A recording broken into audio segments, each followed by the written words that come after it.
अपरा एकादशी व्रत कथा, इसके पार बिना अधूरी है आपकी पूजा। आज 23 मई को अपरा एकादशी का व्रत है और इस एकादशी का महत्व स्वयं भगवान कृष्ण ने युधिष्ठिर को बताया था। ज्येष्ठ मास के कृष्ण पक्ष की एकादशी के दिन व्रत करने से आपके सभी तरह के पाप धुल जाते हैं और आप नरक में जाने से बच जाते हैं। अपरा एकादशी का व्रत जो लोग करते हैं और उन्हें भगवान विष्णु के आशीर्वाद के साथ ही परम पुण्य की प्राप्ति होती है। तो आइए जानते हैं अपरा एकादशी की व्रत कथा।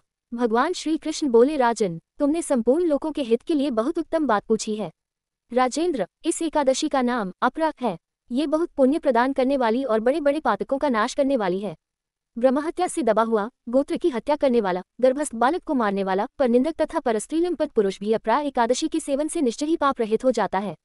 जो झूठी गवाही देता, मापतोल में धोखा देता, बिना जाने ही नक्षत्रों की गणना करता और कूटनीति से आयुर्वेद का ज्ञाता बनकर वैद्य का काम करता है, ये सब नरक में निवास करने वाले प्राणी हैं। परंतु अपरा एकादशी के सेवन से ये भी पापरहित हो जाते हैं। यदि वह क्षत्रिय क्षात्र धर्म का परित्याग करके युद्ध से भागता है तो वह क्षत्रियोचित धर्म से भ्रष्ट होने के कारण घोर नरक में पड़ता है। जो शिष्य विद्या प्राप्त करके स्वयं ही गुरु की निंदा करता है वह भी महापातकों से युक्त होकर भयंकर नरक में गिरता है। किंतु अपरा एकादशी के सेवन से ऐसे मनुष्य भी सद्गति को प्राप्त होते हैं।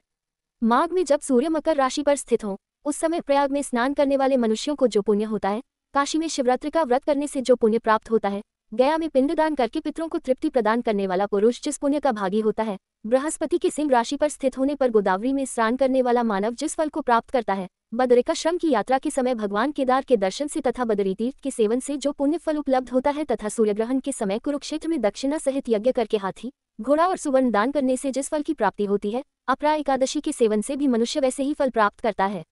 अपरा को उपवास करके भगवान वामन की पूजा करने से मनुष्य सब पापों से मुक्त हो श्री विष्णुलोक में प्रतिष्ठित होता है। इसको पढ़ने और सुनने से सहस्त्र गोदान का फल मिलता है। युधिष्ठिर ने कहा, जनार्दन, अपरा का सारा महात्म्य मैंने सुन लिया, अब ज्येष्ठ के शुक्ल पक्ष में जो एकादशी है उसका वर्णन कीजिए।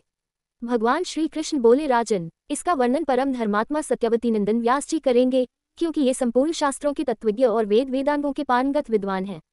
तब वेद व्यास जी कहने लगे, दोनों ही पक्षों की एकादशियों को भोजन न करे। द्वादशी को स्त्रान आदि से पवित्र हो फूलों से भगवान के शव की पूजा करके नित्य कर्म समाप्त होने के पश्चात पहले ब्राह्मणों को भोजन देकर अंत में स्वयं भोजन करे। राजन, जन्ना शौच और मरना शौच में भी एकादशी को भोजन नहीं करना चाहिए।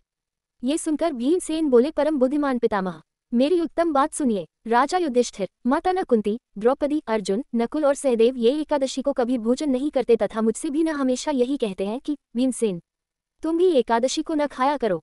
किंतु मैं इन लोगों से यही कह दिया करता हूँ कि मुझसे भूख नहीं सही जाएगी।